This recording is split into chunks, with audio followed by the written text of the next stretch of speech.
ನಾವು ರಾಷ್ಟ್ರೀಯ ಸ್ವಯಂ ಸೇವಕ ಸಂಘದ ಸ್ವಯಂ ಸೇವಕರು. ಯಾಕೆಂದ್ರೆ ನಿಮ್ ತಾಯಿ ಪವಿತ್ರಳು ಅಷ್ಟೇ ಪವಿತ್ರಳು ನಮ್ಮ ಹಿಂದೂ ಕಾರ್ಯಕರ್ತರು.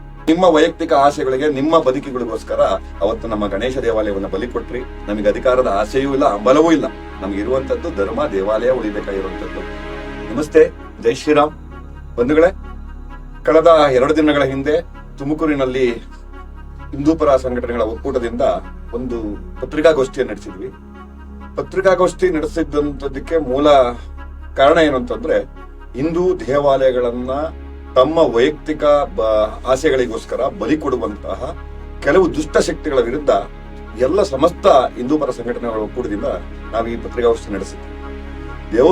ದೇವಸ್ಥಾನದ ಉಳಿವಿನ ಜೊತೆಗೆ ಅದರ ಪರವಾಗಿ ಹೋರಾಡುವ ಹಿಂದೂ ಪರ ಸಂಘಟನೆಗಳ ಕಾರ್ಯಕರ್ತರ ಮೇಲೆ ಆಗ್ತಿರುವಂತಹ ದಾಳಿಗಳು, ದಬ್ಬಾಳಿಕೆಗಳು, ಮೊಕದ್ದಮೆಗಳನ್ನು ಸಹ ಪ್ರಶ್ನೆ ಮಾಡೋದು ನಮ್ಮ ಉದ್ದೇಶವಾಗಿತ್ತು. ಇದರ ಈ ಒಂದು ಪತ್ರಿಕಾಗೋಷ್ಠಿಯ ಕುರಿತು ಕೆಲವು ರಾಜಕಾರಣಿಗಳ ಚೇಲಾಗಳು ನಮ್ಮನ್ನ ಪ್ರಶ್ನೆ ಮಾಡ್ತಾ ಇದ್ದಾರೆ. ನಕಲಿ ಹಿಂದುತ್ವ ಹೋರಾಟಗಾರರು, ನಕಲಿ ಹಿಂದುತ್ವ ಸಂಘಟನೆಯವರು ಅಂತ ಪ್ರಶ್ನೆ ಮಾಡ್ತಾ ಇದ್ದಾರೆ. ಅವರಿಗೆ ನನ್ನ ಪ್ರಶ್ನೆ, ನಕಲಿ ಹಿಂದುತ್ವ ಹೋರಾಟಗಾರರು ಅಂದರೆ ಏನು? ನಿಮ್ಮ ತರ ರಾಜಕಾರಣಿಯನ್ನು ಓಲೈಸೋದಕ್ಕೋಸ್ಕರ ಇಲ್ಲ ಸಲ್ಲದ ಆರೋಪಗಳನ್ನು ಮಾಡುವಂತದ್ದ? ಸ್ವಾಮಿ, ನಾವು ರಾಷ್ಟ್ರೀಯ ಸ್ವಯಂ ಸೇವಕ ಸಂಘದ ಸ್ವಯಂ ಸೇವಕರು. ಸಂಘದಲ್ಲಿ ಜವಾಬ್ದಾರಿ ಇಲ್ಲಿ ಇರ್ದ ಹೋಗ್ಲಿ, ನಮ್ಮ ಕೊನೆ ಉಸಿರಿರುವವರೆಗೂ ನಾವು ಸ್ವಯಂ ಸೇವಕರು. ಸಂಘ ನಮ್ಮನ್ನ ವ್ಯಕ್ತಿ ನಿರ್ಮಾಣ ಮಾಡಿ ಕಳಿಸ್ಕೊಟ್ಟಿದೆ. ಸಮಾಜದ ಪರವಾಗಿ ಧ್ವನಿ ಎತ್ತಬೇಕು, ಧರ್ಮದ ಉಳಿವಿಗಾಗಿ ನಾವೆಲ್ಲ ಏನೆಲ್ಲ ಮಾಡಬೇಕು ಅನ್ನೋದನ್ನ ನಮಗೆ ತಿಳಿಸ್ಕೊಟ್ಟಿದೆ. ಅದರ ಭಾಗವಾಗಿ ನಾವು ರಾಜ್ಯದ ವಿವಿಧ ಜಿಲ್ಲೆಗಳಿಂದ ತುಮಕೂರಿನಲ್ಲಿ ಆಗ್ತಾ ಇರುವಂತಹ ಧರ್ಮದ ಮೇಲಿನ ದಾಳಿಯನ್ನ, ಕಾರ್ಯಕರ್ತರ ಮೇಲೆ ಆಗ್ತಿರುವಂತಹ ಮೊಕದ್ದಮೆ ಮತ್ತೆ ದಾಳಿಯನ್ನ ತಡೆಯಲಿಕ್ಕೋಸ್ಕರನೇ ಒಕ್ಕೋರಲಿನಿಂದ ಅವತ್ತು ನಾವೆಲ್ಲ ಒಂದೆಡೆ ಸೇರ್ತೀವಿ. ನಾವು ಸ್ಥಳೀಯ ಶಾಸಕರ ಮೇಲೆ ಆರೋಪ ಮಾಡ್ತಾ ಇದ್ದೀವಿ ಅಂತಂದ್ರೆ ಸುಮ್ನೆ ನಾವು ಆರೋಪ ಮಾಡಿ ಬಂದಿಲ್ಲ. ಕೆಲವೊಂದು ದಾಖಲೆಗಳ ಸಮೇತ ಬಂದಿದ್ದೇವೆ. ಸ್ಥಳೀಯ ಶಾಸಕರ ಗಮನಕ್ಕೆ ಬರದೆ ಯಾವುದೇ ಒಂದು ಕಾರ್ಯಗಳು ನಡೆಯಲ್ಲ.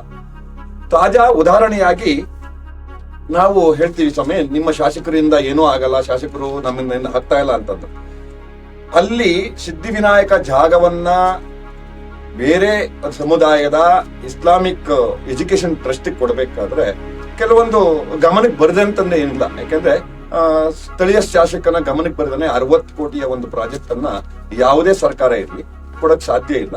ನಿಮ್ಮದೇ ಸರ್ಕಾರ ಇತ್ತು, ನೀವೇ ಹಾಲಿ ಶಾಸಕರಿದ್ರಿ, ನೀವೇ ನಿಮ್ಮ ತಂದೆಯವರೇ MP ಅವರಿದ್ರಿ, ಧರ್ಮದ ಪರವಾದ ನಿರ್ಣಯ ಕೈಗೊಳ್ಳುವವರೇ ಆಗಿದ್ದು, ಕ್ಯಾಬಿನೆಟ್ ನಲ್ಲಿ ಇಟ್ಟು ಅದನ್ನ ರದ್ದುಗೊಳಿಸ್ತೀವಿ ಅಂತ ಹೇಳಿ. ಅಲ್ಲ ಸ್ವಾಮಿ, ನಿಮ್ಮದೇ ಸರ್ಕಾರ ಇತ್ತು, ಬಿಜೆಪಿ ಸರ್ಕಾರ ಇತ್ತು, ರಾಷ್ಟ್ರದಲ್ಲಿ 2 ಕಡೆ ಬಿಜೆಪಿ ಸರ್ಕಾರ ಇತ್ತು. ನೀವು ಅವಾಗ ಆ ಪ್ರಯತ್ನ ಮಾಡ್ಲೇ ಇಲ್ಲ.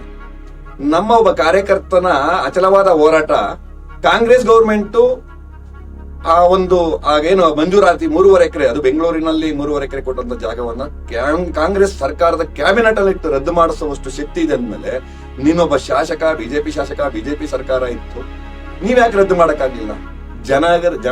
ಜನರಿಗೆ ಮಂಕುಬೂದಿ ಎರಚುವ ಮಾತು ನೀವು ಹೇಳಿದಂತದ್ದು. ನಮ್ಮ ಶಾಸಕರು, ನಾವು ಎಲ್ಲ ದೇವಸ್ಥಾನ ಪರವಾಗಿದ್ದೀವಿ, ಹೋರಾಟ ಮಾಡ್ತಾ ಇದ್ದೀವಿ, ದೇವಸ್ಥಾನದ ಉಳಿವಿದೆ, ನಾವೇ ಕೇಸ್ ನಡೆಸ್ತಾ ಇದ್ದೀವಿ. ಖಂಡಿತ ಇದು ಜನರಿಗೆ ಮಂಕುಬೂದಿ ಎರಚುವ ಪ್ರಯತ್ನ. ನೀವು ತ್ರಿವಿಧ ದಾಸೋಹಿ, ನಮ್ಮೆಲ್ಲರಿಗೂ ನೆರೆದಾಡುವ ದೇವರು ಅನ್ನಂತಹ ಶಿವಕುಮಾರ ಸ್ವಾಮೀಜಿನೇ ಅಲ್ಲಿ ಗಣೇಶ ಉತ್ಸವಕ್ಕೆ ಚಾಲನೆ ಕೊಡ್ತಾ ಇದ್ರು. ಇದು ಯಾವುದು ನಿಮ್ಗೆ ಗಣನೆಗೆ ಬರ್ಲೇ ಇಲ್ವಾ? ಅವತ್ತೆಲ್ಲ ನಿಮ್ಗೆ ಧರ್ಮದ ಉಳಿವು, ಈ ತರದ ಒಂದು ಹೋರಾಟ ಮಾಡ್ಬೇಕು ಅಂತ ಅನ್ಸುತ್ತೆ. ಹೋರಾಟ ಅವಶ್ಯಕತೆನೇ ಇರ್ಲಿಲ್ಲ. ಮೂಲತಃ ನೀವು ಅವತ್ತು ಸರಿಯಾದ ನಿರ್ಣಯ ತಗೊಂಡಿದ್ರೆ ಈ ತರದ ಒಂದು ಹೋರಾಟ, ಪತ್ರಿಕಾಗೋಷ್ಠಿ, ಆರೋಪಗಳ ಪ್ರಮೇಯವೇ ಬರ್ತಿರ್ಲಿಲ್ಲ. ನೀವೇ ತಡೆಯಬಹುದಾಗಿತ್ತು. ಅವತ್ತು ನಿಮ್ಮ ವೈಯಕ್ತಿಕ ಆಸೆಗಳಿಗೆ, ನಿಮ್ಮ ಬದುಕಿಗಳಿಗೋಸ್ಕರ ಅವತ್ತು ನಮ್ಮ ಗಣೇಶ ದೇವಾಲಯವನ್ನು ಬಲಿ ಕೊಟ್ರಿ. ಅಲ್ಲಿ ಸಾವಿರಾರು ನಮ್ಮ ಹಿಂದೂ ಕುಟುಂಬಗಳನ್ನ ಬೀದಿ ಪಾಲು ಮಾಡುವಂತ ನಿರ್ಣಯ ಮಾಡಿ, ಇವತ್ತು ನೀವು ಮಾಡಕ್ ಆಗದೆ ಇರುವಂತಹ ಕೆಲಸವನ್ನ ಸ್ಥಳೀಯ ನಮ್ಮ ಬಜರಂಗ ದಳದ ಕಾರ್ಯಕರ್ತರು, ಸಂಘಟನೆಯ ಪ್ರಮುಖರು ಹೋರಾಟ ಕೈಗೆತ್ಕೊಂಡಾಗ ನಿಮ್ಮ ಮೇಲೆ ಎಲ್ಲಿ ಜನರ ಮುಂದೆ ನಿಮ್ಮ ಬಂಡವಾಳ ಬಯಲಾಗುತ್ತೆ ಅನ್ನೋ ವಿಷಯ ಗೊತ್ತಾಗ್ತಿದ್ದಂತೆ ಈ ತರದ ಒಂದು ಆರೋಪ ಮಾಡಕ್ ಬಂದಿದೆ. ನಾನು ಯಾರೋ ಈ ನಕಲಿ ಹಿಂದುತ್ವವಾದಿಗಳು ಅಂತ ಹೇಳಿದ ವ್ಯಕ್ತಿ ಇದಾರಲ್ಲ, ಆ ವ್ಯಕ್ತಿ ನಾನು ಪ್ರಶ್ನೆ ಕೇಳ್ತೀನಿ, ನಿಮ್ಮಿಂದ ಧರ್ಮಕ್ಕೆ ಏನು ಕೊಡುಗೆ? ಧರ್ಮದ ಪರವಾದ ನಿಲುವನ್ನು ಯಾವತ್ತು ತಗೊಂಡಿದ್ರಿ? ಯಾವ ಹೋರಾಟ ಮಾಡಿದ್ರಿ? ಎಷ್ಟು ಗೋರಕ್ಷಣೆ ಮಾಡಿದ್ರಿ? ಎಷ್ಟು ಲವ್ ಜಿಹಾದ್ ಕೇಸ್ಗಳಲ್ಲಿ ನಮ್ಮ ಹೆಣ್ಮಕ್ಳನ್ನ ವಾಪಸ್ ಕರ್ಕೊಂಡ್ ಬಂದಿದ್ದೀರಿ?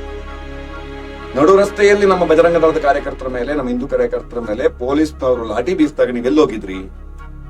ಅವತ್ತು ನಿನಗೆ ಅನ್ಸ್ಲಿಲ್ವಾ ಇವ್ರು ನಕಲಿ ಹೋರಾಟಗಾರರು, ಇವರು ನಕಲಿ ಹಿಂದುತ್ವವಾದಿಗಳು, ರೋಲ್ ಕಾಲ್ಗಳು ಅಂತ. ನಮ್ಮ ಹಿಂದೂ ಪರ ಕಾರ್ಯಕರ್ತರು ತಮ್ಮ ಬದುಕನ್ನ ಬಯಲಿಗಿಟ್ಟಿದ್ದಾರೆ, ಬೀದಿಗಿಟ್ಟಿದ್ದಾರೆ. ಇವತ್ತು ಅಲ್ಲಿ FIR ಆಗಿದೆಯಲ್ಲ, 15ಕ್ಕೂ ಹೆಚ್ಚು ಜನರ ಮೇಲೆ FIR ಮತ್ತೆ ರೌಡಿ ಶೀಟರ್ ಮಾಡಿಸಿದಿರಲ್ಲ, ಅವರ ಮನೆಗಳನ್ನ ಒಮ್ಮೆ ಪರೀಕ್ಷೆ ಮಾಡ್ಕೊಂಡ್ ಬನ್ನಿ. ಆ ಕಾರ್ಯಕರ್ತರು ಈ ಒಂದೇನೋ ವಸೂಲಾತಿ ಮಾಡಿ ನಿಮ್ಮ ತರ ಕಾರುಗಳಲ್ಲಿ ಓಡಾಡ್ತಾವ್ರ, ಐಷಾರಾಮಿ ಜೀವನ ಮಾಡ್ತಾ ಇದಾರ, ಬಿಳಿ ಬಿಳಿ ಬಟ್ಟೆ ಹಾಕೊಂಡು ಓಡಾಡ್ತಾ ಇದಾರ? ನೀನು ಸಹ ನಿನ್ನನ್ನು ನಾನು ಪ್ರಶ್ನೆ ಮಾಡ್ತೀನಿ. ನೀನು ಆ ತರದ ಒಂದು ಮಾಡಿರೋದ್ರಿಂದ ನೀನು ಇವತ್ತು ಬಿಳಿ ಬಟ್ಟೆ, ಕಾರು, ಆ ತರದ ಒಂದು ಜೀವನ ನಡೆಸ್ತಾ ಇದೀವಿ ಹೊರತು ನಮ್ಮ ಬಜರಂಗ ದಳದ ಕಾರ್ಯಕರ್ತರು, ನಮ್ಮ ಹಿಂದೂ ಪರ ಹೋರಾಟದ ಮಾಡ್ತಾ